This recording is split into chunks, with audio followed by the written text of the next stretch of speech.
So I'm a board certified child, adolescent, and adult psychiatrist, and I'm going to be sharing how outpatient jobs take advantage of psychiatric providers. So in our PMHNP community, I interact with a lot of different PMHNPs. And so one of our students was telling me about how she was in this job where she unfortunately didn't really look at the contract. She was excited to take on this job. It was with someone who was very well known in the field. And she said that when she was working with him, she would get her paychecks, and the paychecks would be like a couple $100s a week. And she's like, wait a minute, the math is not making sense. And she realized that this guy was paying her a lot less than she expected to be making, and was citing reasons due to like Medicare and other things for the reduced pay. But she was making less, a lot less than she had practiced or what she was promised. And so when she thought about leaving, unfortunately, she was locked into a contract for at least 6 months from when she had signed in. And so she's like, okay, if I break this contract, then he's going to sue me for patient abandonment, and then I'll be breach of contract as well too. So she was crying to me, and she was like, I want to break out this contract, but I feel so stupid. Why did I accept this job?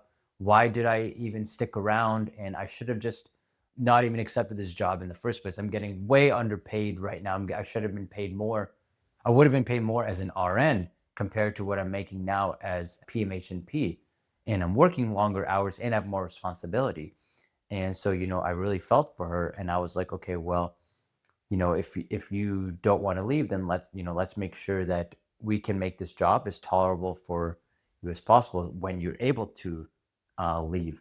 But that also inspired me to make this video, basically how you might get taken advantage of when you're signing up for a job as a outpatient provider, especially if it's one of your early jobs, because you don't know what to look for. So here are some things that I want to alert you to. So one of the ways that the jobs will take advantage of you. So, all right, number one here is decreased pay. So this is, of course, what my one of our students experienced, was the decreased pay. You have to know what is the market range of pay for your job that you're going for and the area. So, for example, when I was applying for moonlighting jobs, I was in my third year of residency. I was looking for a community mental health job. So I made sure to look online for acceptable rates for community mental health practicing. And I also asked around different attendings that I had, different other residents, to find out what the acceptable range of pay was in the area. So in our area, it was around like 120 to 150 per hour for a community mental health job for a psychiatrist. And so that way, when I negotiated for 140 an hour, and I was given that. And the only reason I was able to do that was because I had done market research. But if I hadn't done that, I could have guessed like $100 an hour and be like, oh yeah, that's good. And the provider the employer would have happily given that to me, not realizing that, wow, I'm getting grossly underpaid. So similarly, in my student's case, one of her first jobs, she just accepted it, not realizing that she was going to be grossly underpaid for what her market value is. So if you're a provider looking for a job, you want to make sure that you do your market research, you see what the acceptable pay is for around you, for in your area, for the job that you are doing, and make sure that you are getting compensated fairly for that. Because if you're not, burnout will strike. So you don't want that to happen to you. So number two thing, so obviously pay. So that's one way they'll take advantage of you. The second way is that they will increase the volume.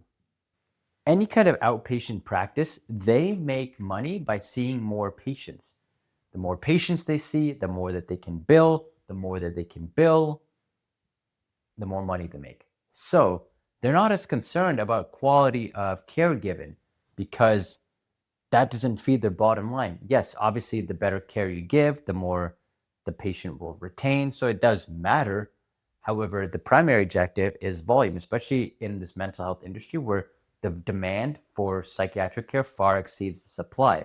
So There will always be patients, especially if it's an insurance-driven model. So you'll see a lot of these private practices have like a 45-minute to an hour intake or like a 20-minute follow-up, because you can even 15-minute follow-ups, because you can crank out more volume that way.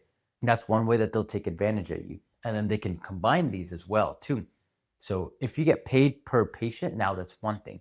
Now let's say you get paid by salary, like especially let's say it's more of an academic job, then now they're incentivized to give you more volume, because if you're going to get paid, let's say 200 grand a year, whether you see 2 patients a day or 20, of course they want to feed you the 20 patients a day, because then they'll make way more money from your labor.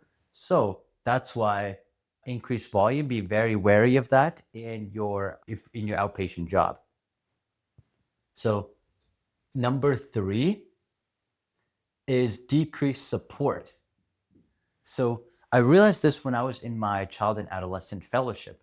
Was we did outpatient work in our last year of fellowship, and with kids, they need a lot of ancillary services like social work support, like connection to different resources and partial hospitalizations. They might need school letters. They might need some like school accommodation forms, things like that. And so we didn't have any kind of clinical support. So me as the doctor I was handling all that. I was writing up notes for the patient. I was like trying to find them outpatient resources, because we didn't have that many like social workers and things in our clinic. So there wasn't a lot of academic support. And then after that, I joined up a private practice group, and it was more like a private high concierge type of clinic. And so in this clinic, I had my own personal assistant. So the assistant managed our messages, so make sure that, okay, any kind of messages she would handle. If notes needed to be written, so she would write that. She would schedule all the patients in. And so from all that, I realized, wow, an assistant to the physician or the provider can really make a difference in terms of the day-to-day quality of life. So that's why having support can make a huge difference. So, but this goes back to the pay. Support, this costs money, and this doesn't provide any additional revenue for the practice. In fact, it's a loss for the practice, because if they hire a support person, now they have to pay the person, and now this person is not generating any additional revenue. Clinicians generate revenue for a practice. So now if the clinicians is able to do their job without a support person, so why would they hire a support person? So that's why billing time, for example, like clinical charting time, this is a big source of burnout for a patient or for clinicians, because they don't have any support for the like clinical time, charting time, et cetera, et cetera. And the practice knows that they're not going to make any additional money hiring that. So be very wary of the amount of support that is given to you. So then number 4 is increase of bad patients. So what do I mean by bad patients? This may not be politically correct to say, but there are some patients who are better than other patients. Simple as that. There are some patients who are very kind and easy to work with and grateful for services and show up on time and are compliant with treatment. And we all know those patients and we like those patients. But there's also patients who are rude, manipulative, dismissive, argumentative. They don't show up on time. They argue with your staff. They argue with your treatments. They will miss appointments. They will be angry towards you. They will misuse their medications. They will sell their medications. They will try to get controlled substances early. They will come in specifically seeking controlled substances, and just are a very tiresome, irksome patients to work with. And when you have those patients, that 1 or 2 patient out of 20 patients can completely burn out your day, can ruin just how you feel about the day. There's the 80-20 rule, where 20% of patients will cause 80% of your problems. And I experience this even in my small volume private practice. Sometimes I have patients who I just dread seeing. And I experience this now in private practice because I can more control the patients that I see. But when I was working in the residency clinic or for a concierge private practice, the patients were assigned to me, and the practice doesn't want to get rid of any patients because, again, these patients are so revenue too. So some of my students, my PMHNP students, tell me that the practice will keep on patients who no show for like 5, 10 times or are just very rude to the staff because they just don't want to get rid of those patients because, again, they're revenue. So who cares if the provider's burnt out as long as the practice is making revenue? So you want to be very wary of bad patients and what the policy is for keeping bad patients. Obviously, the patients are there to get better, right? They're seeking care. So that's one aspect, but everyone is in control of their behavior. So it's especially if they have cognition and they're not psychotic. So that needing psychiatric care, don't let that excuse derail you from the fact that patients are still in control of their behaviors too. And if the patients want a certain outcome, then they have to behave in a certain manner to get that outcome. Just like if the patient wants if somebody wants a job and they come in being an asshole, do the job interview, they're not going to get that job. So similarly, the same level of courtesy should apply to them seeking out care. So never excuse bad patient behavior. So that's number 4. So they take advantage of you there. So number 5 is decrease time. A lot of times in clinical duties, there's admin work that needs to be done. People need to be called, other therapists need to be called, notes have to be done, notes have to be written, you have to collaborate with staff, other like admin things. You might have to find resources for the patient. And some places that are good, they will bake in time, like either admin time or like a non-clinical time as part of the schedule. So by doing that, that can really make it so that you're able to accomplish all you need to within the day. But a lot of places will not do that. They'll expect you to figure all that stuff out on your own time. And when the patient volume increases, that's when all these admin tasks can really increase, because you might have to write like 5 different like disability notes or school notes or something for a patient. Obviously, you have to chart all for the patient. You might have to find some resources for patients. You have to call in prescriptions. You might have to call in insurance. You might have to call pharmacies, all that admin stuff. None of this stuff you're going to get paid for. So then the practice knows that. So if they don't bake in any time for you to do this, then you can really struggle to feel motivated and feel inspired to keep on doing your job. So this is one way that they take advantage of providers, is by not giving them the time that they need to do all those ancillary tasks. And then number 6, decrease mentorship. So especially when you're newer and starting out your career, but even if you're down the line too, you need mentors to learn. Psychiatry is a very tribal knowledge field, meaning that knowledge is passed down from person to person.